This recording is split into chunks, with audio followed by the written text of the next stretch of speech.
warahmatullahi wabarakatuh. Perkenalkan, kami dari kelompok 3 yang beranggotakan Saya Ratri Tiswa Yunisi dengan NIM 22220001.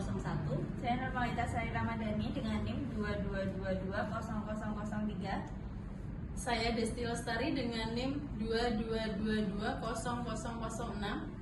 Saya Nanoviana Sari dengan NIM 22220023. Kami akan mempresentasikan materi tentang Bab 5 pengendalian intern atau internal control.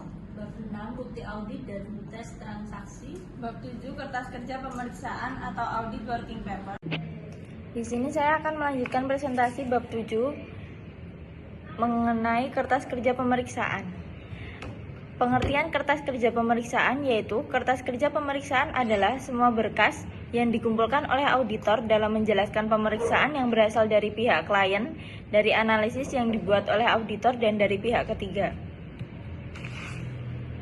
Berkas yang berasal dari klien misalnya neraca saldo, rekonsiliasi bank, analisis umur piutang, rincian persediaan, rincian liabilitas, rincian beban umum dan administrasi, rincian beban penjualan, surat pernyataan langganan.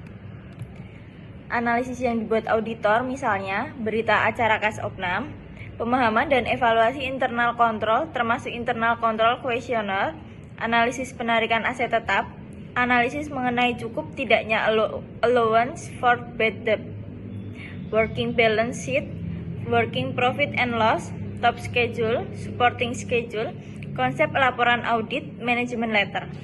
Berkas yang diperoleh dari pihak ketiga misalnya jawaban konfirmasi mengenai piutang, liabilitas dari bank dan dari penasihat hukum perusahaan.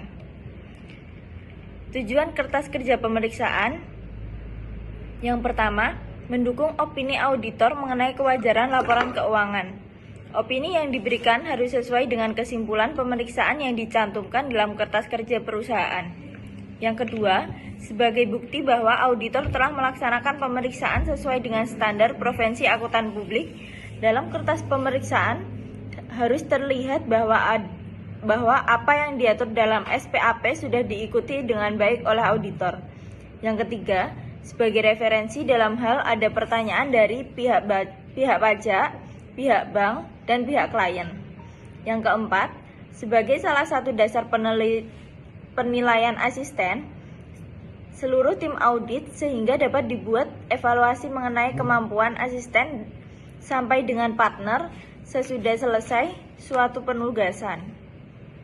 Yang kelima, sebagai pegangan untuk audit tahun berikutnya yang dapat dimanfaatkan untuk mengecek saldo awal, dipelajari oleh audit staff yang baru ditugaskan untuk memeriksa klien, mengetahui masalah yang terjadi di tahun lalu dan berguna untuk penyusunan audit plan tahun berikutnya.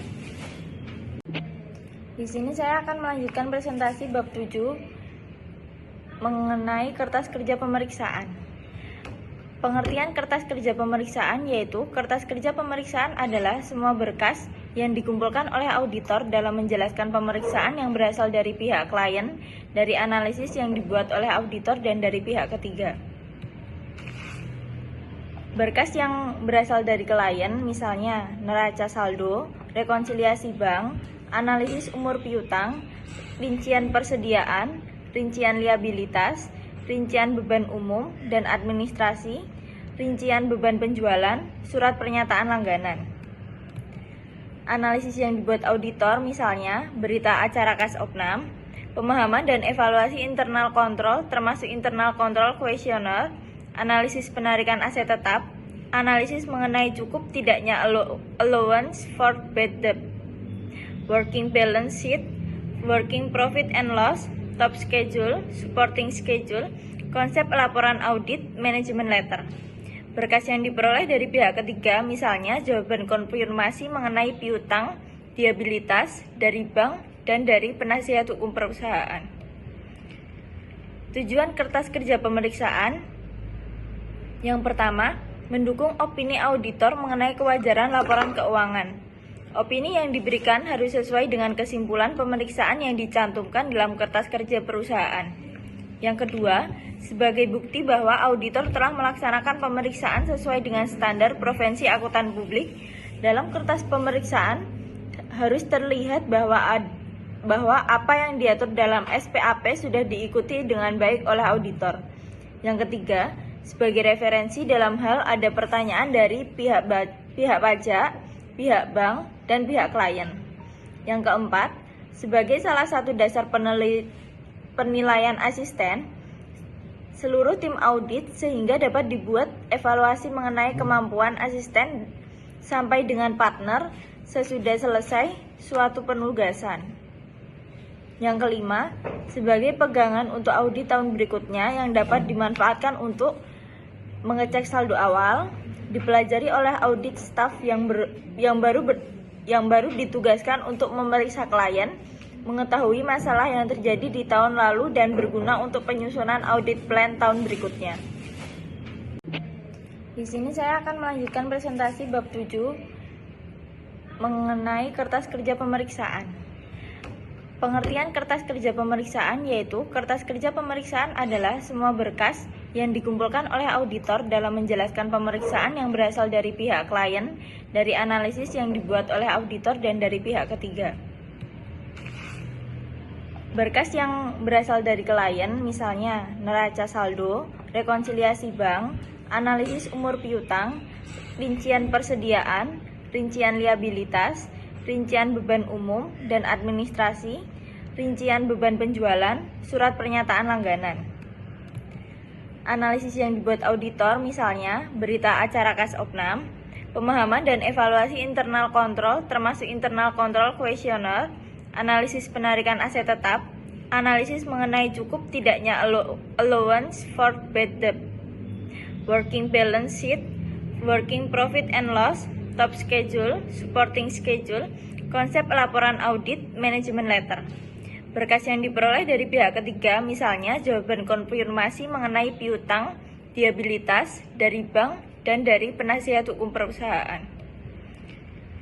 Tujuan kertas kerja pemeriksaan yang pertama, mendukung opini auditor mengenai kewajaran laporan keuangan. Opini yang diberikan harus sesuai dengan kesimpulan pemeriksaan yang dicantumkan dalam kertas kerja perusahaan.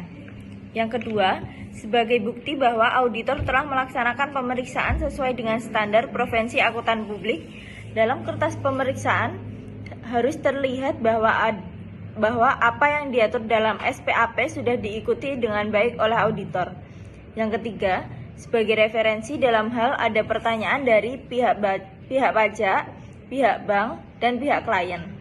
Yang keempat, sebagai salah satu dasar penilaian asisten, seluruh tim audit sehingga dapat dibuat evaluasi mengenai kemampuan asisten sampai dengan partner sesudah selesai suatu penugasan.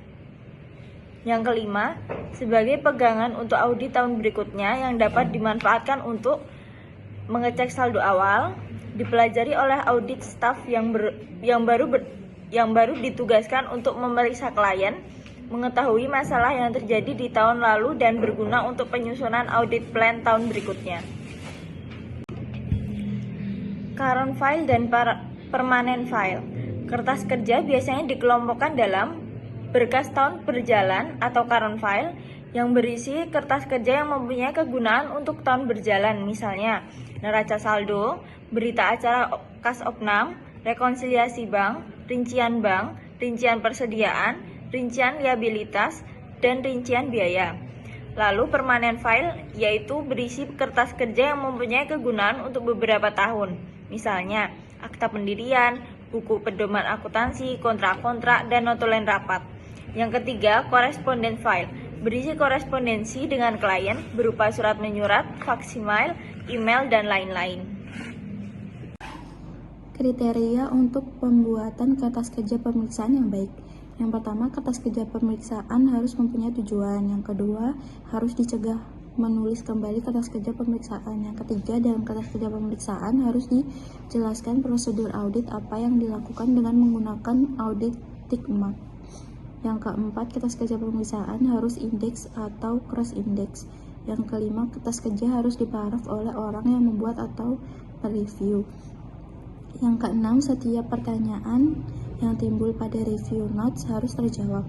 Yang ketujuh, mengenai kepada kertas kerja pemeriksaan harus mencantumkan beberapa sifat dari perkiraan yang diperiksa, prosedur pemeriksaan yang dilakukan, dan kesimpulan kewajaran perkiraan. Pemilikan dan penyimpanan kertas kerja pemeriksaan. Yang pertama, kertas kerja pemeriksaan adalah milik hak akuntan publik.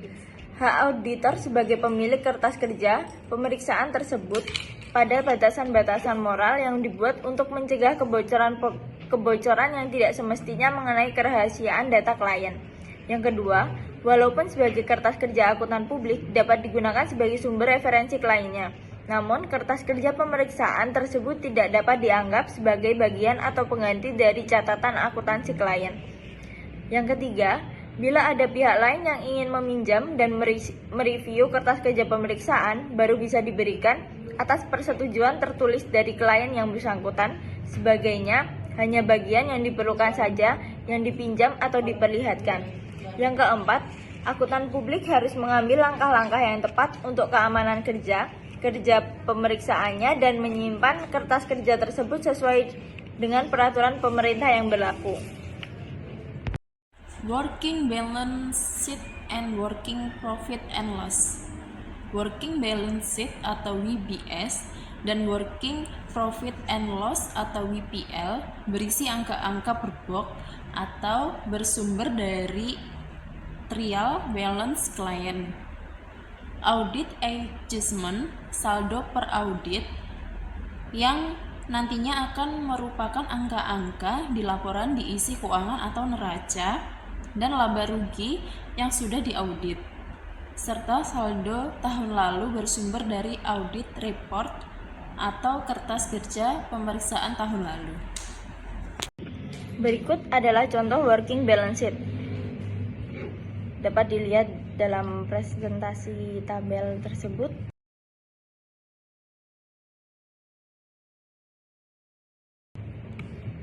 Dan contoh working profit and loss, top schedule dan supporting schedule.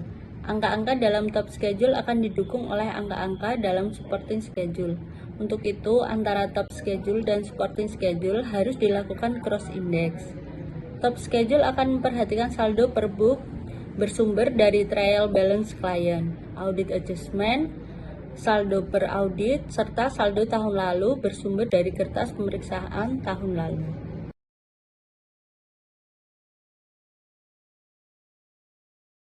Sekian presentasi dari kami, kurang lebihnya mohon maaf. Wassalamualaikum